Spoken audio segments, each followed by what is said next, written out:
भारत एक कृषि प्रधान देश, एक ऐसा देश जहां कृषि ही देश की सारी अर्थव्यवस्था का आधार है। लेकिन विधि की वक्रता यह है कि जो किसान ऐसे देश की अर्थव्यवस्था का संचालन करते हैं, वही आज अनेक समस्याओं से जूझ रहे हैं। सबसे पहले तो इन किसानों को टेक्नोलॉजी का ज्यादा ज्ञान नहीं है। वे इंटरनेट एवं अन्य ऑनलाइन सुविधाओं से ज्ञात नहीं है। वे उन्हें सरकार द्वारा दिए जाने वाले लाभों के बारे में भी पूरी जानकारी नहीं रखते। विविध सरकारी योजनाओं का लाभ लेने के लिए उन्हें लंबी प्रक्रियाओं के जाल में से गुजरना पड़ता है। वे जल्दी आर्थिक प्रबंधन, फसल का बीमा और कृषि की सुविधाओं का फायदा नहीं उठा पाते। हमारे देश में ऐसे किसानों के लिए अनेक ऐसी सुविधाएं एवं मौके हैं जिनके योग्य उपयोग से इनका जीवन बदल सकता है। 10 से भी ज्यादा सरकारी विभाग एवं मंत्रालयों से उनके लिए विविध योजनाओं का आयोजन किया गया है। लेकिन इन योजनाओं का लाभ पाने के लिए इन किसानों को नियमित रूप से कृषि मंत्रालय, डेयरी विभाग, पशुपालन विभाग, पानी एवं सिंचाई मंत्रालय, विविध बैंक्स, रेवेन्यू विभाग, खाद बनाने वाली कंपनीज, बिजली देने वाली कंपनी, स्थानिक कृषि बाजार एवं कंपनीज, ग्रामीण टेक्नोलॉजी एवं कृषि सहायक केंद्र इत्यादि के साथ संपर्क बनाए रखना जरूरी है। ये सब उनकी जिंदगी को और भी मुश्किल बना देते हैं। इन सब का 50% फायदा लेने के लिए भी एक किसान को 14 एजेंसीज के साथ बातचीत करनी पड़ती है। तो इस परिस्थिति का उपाय क्या है? किसानों की मदद किस तरह से की जा सकती है? कैसे उनका जीवन आसान बनाया जा सकता है? इसका जवाब है कृषि सेतु, टेक्टोना सॉफ्ट सॉल्यूशंस का एक ऐसा क्रांतिकारी कदम जो किसानों की सभी समस्याओं का हल आसानी से दे सकता है और किसानों का जीवन सरल बना सकता है। कृषि सेतु किसानों और उन्हें दी जाने वाली सुविधाओं के बीच एक सेतु का काम करता है। ये एक आसान माध्यम है जहां से किसानों के निवेदन लिए जाते हैं, उन पर योग्य रूप से ध्यान रखा जाता है, संबंधित विभाग एवं व्यक्ति तक किसानों का निवेदन पहुंचाया जाता है और किसानों को उनकी समस्या का समाधान दिलाया जाता है। कृषि सेतु किसानों तक उनके लिए उपलब्ध सेवाओं को पहुंचाने एवं किसानों की फसल को मार्केट तक पहुंचाने में मदद करता है। यह उन्हें अनेकानेक जानकारियों से भी ज्ञात करवाता है। कृषि सेतु किसानों की सभी समस्याओं का एक ही स्थल पर उपाय दिलाता है और इसकी सबसे बड़ी खासियत यह है कि इसका उपयोग करना अत्यंत आसान है। कृषि सेतु मोबाइल फोन पर आधारित है और यह वॉइस कॉल या एसएमएस से एक्सेस किया जा सकता है। यह फरियाद के पंजीकरण से लेकर उसे संबंधित विभाग तक पहुंचाने और वहां से लेकर उस समस्या को हल करने वाले व्यक्ति तक का संपूर्ण ट्रैकिंग सिस्टम है। कृषि सेतु किसानों को अपनी समस्या के हल तक ले जाने के बजाय समस्या के हल को किसानों तक लाता है। कृषि सेतु के साथ आने वाली कृषि माहिती क्रांति अब एक नई हरित क्रांति लाएगी। चलिए कुछ उदाहरणों की मदद से जानते हैं कि कृषि सेतु कैसे काम करता है। कहानी कुछ इस तरह है। रामपुर गांव के जय और वीरू अनियमित बिजली के सप्लाई से परेशान हैं। जब भी बिजली बंद होती है, उनका सिंचाई का पंप भी बंद हो जाता है और उनकी फसल को ठीक से पानी नहीं मिल पाता। क्योंकि जय और वीरू को फरियाद लिखवाने की सही प्रक्रिया, बिजली की कंपनी में किसका संपर्क करें, इसकी जानकारी और इस समस्या को हल करने के सही तरीके के बारे में पता नहीं है, इसलिए उनकी समस्या आसानी से हल नहीं हो सकती। ऐसी स्थिति में यदि जय और वीरू को कृषि सेतु की मदद मिल जाती है तो आइए देखें कि कैसे उनकी समस्या सुलझ जाती है। हे वीरू, सुना है कि कृषि सेतु करके कुछ नया शुरू हुआ है। लोग कहते हैं कि इससे किसानों की सारी समस्याओं का समाधान चुटकियों में हो जाता है। मैं भी वहां फोन करके देखता हूँ। आए। जय कृषि सेतु में कॉल करता है। कृषि सेतु में आपका स्वागत है। कृपया सिंचाई संबंधी समस्याओं के लिए 1 दबाएं, बिजली से संबंधित समस्याओं के लिए 2 दबाएं, पानी से संबंधित समस्याओं के लिए 3 दबाएं। धन्यवाद, यदि आपका बिजली का कनेक्शन बंद हो तो 1 दबाएं। यदि आपकी बिजली के सप्लाई की गुणवत्ता खराब है तो 2 दबाएं।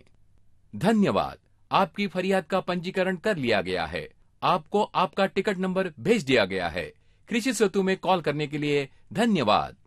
जय का कॉल कृषि सेतु के टेलीकॉम गेटवे में जाता है, जहां से इसे कृषि सेतु के सर्वर में ट्रांसफर किया जाता है। यहां से यह कॉल कृषि सेतु के कॉल सेंटर में जाता है, जहां उनकी फरियाद ली जाती है। कॉल सेंटर एग्जीक्यूटिव जय की फरियाद को संबंधित विभाग में भेजता है। यहां से संबंधित व्यक्ति के नाम एक टिकट जनरेट होती है। उदाहरण के तौर पर जय के किस्से में यह टिकट बिजली के कंपनी के चीफ इंजीनियर के नाम पर जनरेट होती है। एक और टिकट जय के गांव के इंचार्ज डिप्टी इंजीनियर को भी ईमेल या एसएमएस से भेजा जाता है। इतना ही नहीं, जय को भी अपने टिकट नंबर और उसकी समस्या का हल कब तक लाया जाएगा उसके बारे में जानकारी भेज दी जाती है। अब जय की फरियाद पर फील्ड इंजीनियर तत्काल कदम उठाता है और जय की समस्या को हल करता है। जब जय की समस्या सुलझ जाती है तो उसे कृषि सेतु में एक मैसेज भेजना होता है कि उसकी समस्या का समाधान संतोषजनक रूप से हुआ है या नहीं। यदि डेप्यूटी इंजीनियर जय की समस्या को निश्चित समयावधि में हल नहीं करता तो उसके सीनियर इंजीनियर को या उसके बाद स्थानिक एमएलए को भी एक फरियाद भेजी जाती है। और इस तरह कृषि सेतु जय की समस्या के समाधान का संपूर्ण विश्वास दिलाता है। कृषि सेतु में जय एसएमएस के द्वारा भी फरियाद भेज सकता है। इसके लिए उसे कृषि सेतु में सिर्फ एक मैसेज भेजना होता है, जो एसएमएस गेटवे में जाता है और वहां से संबंधित व्यक्ति को टिकट भेजा जाता है। इस किस्से में जय को अपने मोबाइल पर एसएमएस के द्वारा कंफर्मेशन मिलता है। अरे वीरू, तेरी हालत अभी भी वैसी ही है। माँ कसम, इस बिजली की समस्या ने तो मेरा। अरे वीरू, तुम भी मेरी तरह कृषि सेतु की मदद लो और अपनी समस्या को मिनटों में सुलझा लो। आए। कृषि सेतु, अब तो मैं भी वहीं कॉल करूंगा। हेलो कृषि सेतु। अरे रामलाल, मुझे खाद चाहिए, खाद। कब से सोच रहा हूं कि कहाँ जाऊं, कहाँ से लाऊं, लेकिन अब इस उम्र में ज्यादा भागा दौड़ी भी तो नहीं हो सकती है ना। अरे ठाकुर साहेब, अब चिंता करने की क्या जरूरत है। अब तो कृषि सेतु है ना, बस एक फोन घुमाया और खाद हाजिर। सच? तब तो मैं अभी कृषि सेतु कॉल करता हूँ। अब ठाकुर कृषि सेतु में कॉल करता है। उसका निवेदन भी ऑटोमेटिकली उसके ब्लॉक के कृषि अधिकारी को पहुंचा दिया जाता है, जो इस निवेदन को उसके ब्लॉक में कार्यरत खाद की कंपनी को भेजता है। यह खाद की कंपनी ठाकुर के खेत पर जाकर उसके खेत की जमीन का परीक्षण करती है और उसके अनुरूप खाद का सुझाव देती है और यह जानकारी भी देती है कि उसे कहां से खरीदना है। ये तो हुई खाद की बात। अब सोचिए, जब किसान को अपनी पकी हुई फसल का सौदा करना है तब क्या होता है। आइए गब्बर का उदाहरण लेते हैं। अरे ओ सांबा, कितनी फसल हुई है टमाटर की इस साल और कितना पैसा मिलेगा उसे बेचने के बाद? हाँ? जितनी हुई थी उससे आधी हो गई है सरदार। क्यों? कैसे? अरे सरदार, खरीदने वाले को ढूंढते ढूंढते आधे टमाटर सड़ गए और जो बचे हैं उनकी कीमत भी कुछ खास नहीं मिल रही है। इससे तो अच्छा है कि मैं भी ठाकुर की तरह कृषि सेतु में कॉल करूं और अपनी समस्या को समाधान पालूं। अब गब्बर कृषि सेतु में कॉल करता है और पंजीकरण करवाता है कि उसे 20 एकड़ जमीन पर पकी टमाटर की फसल का सौदा करना है। कृषि सेतु उसकी जरूरत जानकर उसे विविध खरीदारों तक पहुंचा देता है, जो गब्बर की फसल खरीदने में रुचि रखते हैं। अब ईबे की तरह विविध खरीदार गब्बर को अपनी अपनी कीमत कोट करते हैं और गब्बर पसंद कर सकता है कि उसे किसके साथ अपनी फसल का सौदा करना है।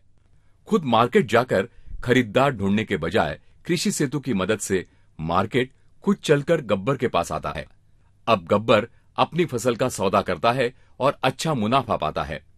सिंचाई, लोन, बैंक की विविध स्कीम्स, लोन सब्सिडी की जानकारी, लैंड रिकॉर्ड इश्यूज या टैक्सेस, कृषि सेतु किसानों को सभी क्षेत्रों में मदद करता है और उनका जीवन आसान बनाता है। यदि हम भविष्य के बारे में सोचे तो कृषि सेतु में किसानों के लिए बहुत कुछ और भी हो सकता है। हम किसानों के लिए एक सोशल कम्युनिटी का निर्माण कर सकते हैं। कृषि सेतु किसानों के लिए परिवर्तन और समृद्धि की क्रांति ला सकता है। फसल का बीमा, फसल का आयोजन जैसे कि बीज, वित्तीय प्रबंध, इंडस्ट्री सपोर्ट, आपत्ति व्यवस्थापन, सामान्य बीमा, पशुपालन, चारा, पशु चिकित्सा इत्यादि के विषय में भी कृषि सेतु किसानों को संपूर्ण जानकारी एवं सेवा प्रदान कर सकता है। कृषि सेतु की मदद से किसान अपनी फसल का सौदा भी आसानी से कर सकते हैं। उन्हें सिर्फ कटाई से 7 दिन पहले कृषि सेतु में जानकारी देनी होगी कि उनकी फसल क्या है, कितनी है और कितने एकड़ जमीन पर है। कृषि सेतु इसे एक ईबे जैसे ऑक्शन में बदल देता है और किसान की फसल का सौदा आसानी से हो जाता है। इससे फायदा यह होता है कि खरीदार को ताजा फसल मिलती है और किसान को अच्छा मुनाफा। ग्रामीण नागरिक सेवाएं, स्वास्थ्य सेवाएं, शिक्षण या इंडस्ट्री कोलैबोरेशन के अवसर, कृषि सेतु के साथ ऐसी कई उपयुक्तताएं हैं जिससे कि किसान खुशहाल और समृद्ध बन सकते हैं, अपनी सारी समस्याओं का हल पा सकते हैं और खर्च में बचत कर सकते हैं।